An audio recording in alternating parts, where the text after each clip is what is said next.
ಏನದು? ಹಾಂ, ಹಂಗಚ್ಚದಾ? ಹಾಂ, ಔಷಧಿ. ಹ್ಞೂ.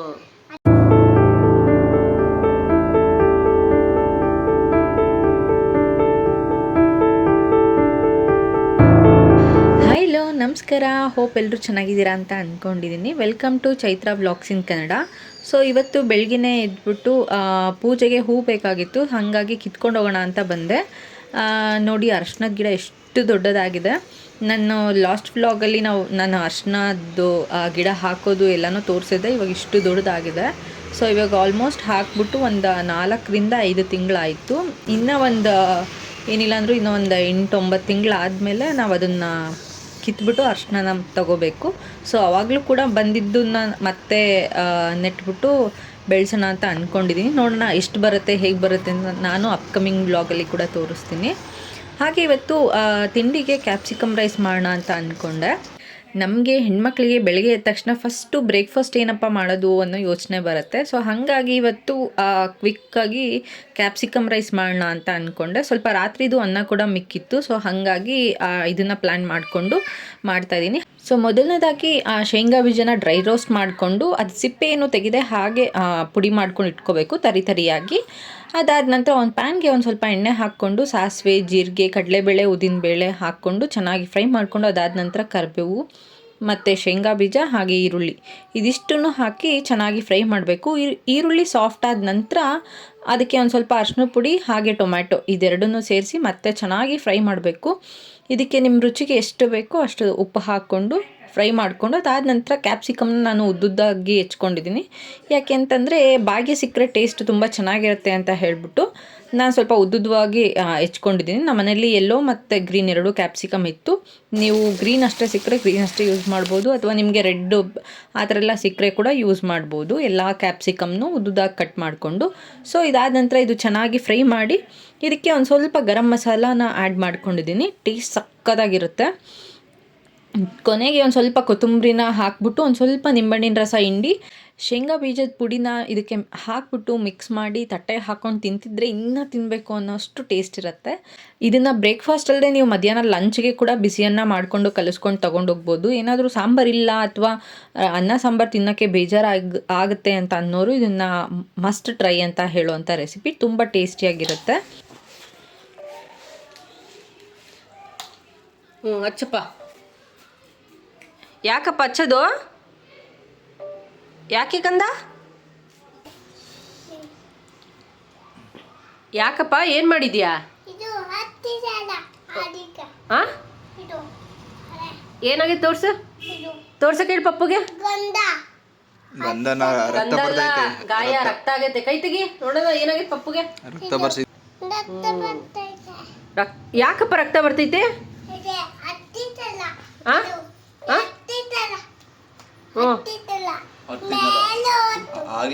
ನೀನು ಆಗ್ಲೇ ಹತ್ತಿದ್ದಲ್ಲ, ಅದಕ್ಕ ಹೆಂಗ್ ಹತ್ತಿದ್ದೆ ನೀನು?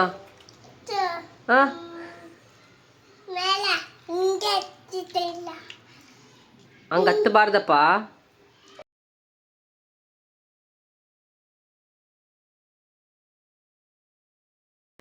ಆಫೀಸ್ಗೆ ಹೆಂಗ್ ಹೋಗೋದು ಹಿಂಗ್ ಹಿಡ್ಕೊಂಡು ಸಾಕಾ?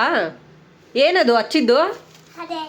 ಏನದು ಏನದು ಏನದು? ಹಾಂ, ಹಂಗಚ್ಚದಾ?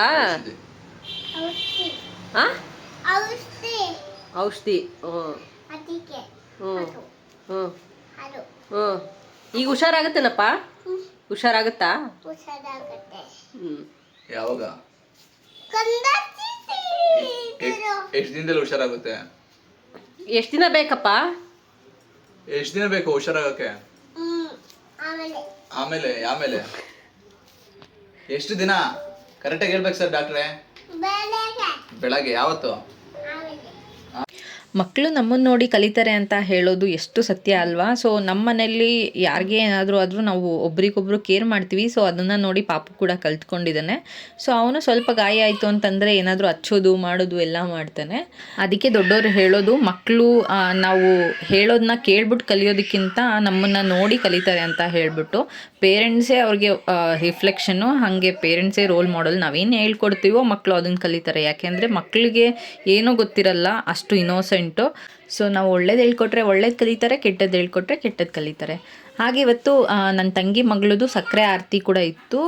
ಸೊ ಅವ್ರ ಮನೆ ಕಡೆ ಸಕ್ಕರೆ ಆರತಿ ಮಾಡ್ತಾರೆ. ಸೊ ಪ್ರತಿ ವರ್ಷ ದೀಪಾವಳಿ ಆಗಿ ಹುಣ್ಣಿಮೆ ಬಂದಾಗ ಸಕ್ಕರೆ ಆರತಿ ಅಂತ ಮಾಡ್ತಾರೆ. ಸೊ ಹಾಗಾಗಿ ಇವಳಿಗೂ ಕೂಡ ಸಕ್ಕರೆ ಆರತಿ ಮಾಡೋಕ್ಕೆ ಅಂತ ಹೇಳಿ ನಾವು ನಮ್ಮ ಮನೆಯಿಂದ ಎಲ್ಲ ತೊಗೊಂಡು ಹೋಗಿದ್ವಿ.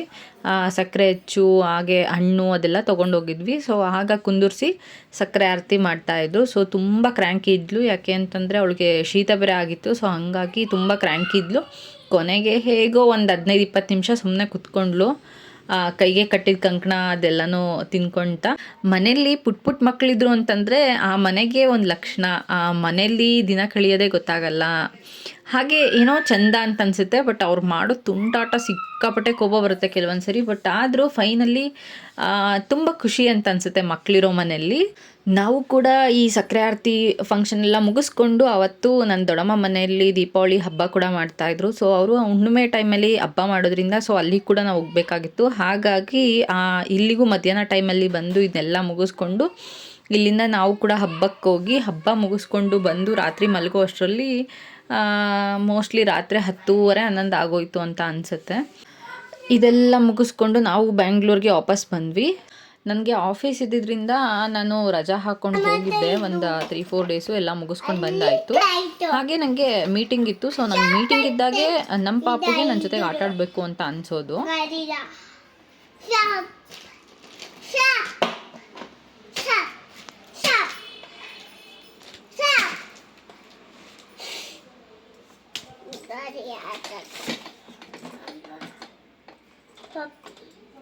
No! Tell me.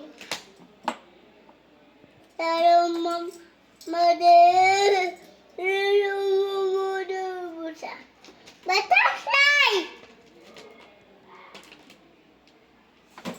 Yeah, that's a butterfly. Wow. ಟೆರೆಸ್ನ ಮಾಡ್ಸೋಣ ಬೇಡ. ಏಕೆ? ಹಾಗೆ ನಾವು ನಮ್ಮ ಪಾಪನ ಡೇ ಕೇರ್ಗೆ ಹಾಕ್ದಾಗಿಂದ ಸೊ ಅಲ್ಲಿ ಅವ್ರು ಮಾತಾಡೋ ಕೆಲವೊಂದು ವರ್ಡ್ಸ್ನ ನಾನು ಕಲ್ತ್ಕೊಂಡು ಬಂದ್ಬಿಟ್ಟು ಮನೇಲಿ ಮಾತಾಡ್ತಾನೆ. ಈಗ ಗಲಾಟೆ ಮಾಡ್ತಾಯಿದ್ರೆ ಶ್ ಅಂತೆಲ್ಲ ಹೇಳ್ತಾರೆ. ಹಾಗೆ keep silence, don't say, don't do.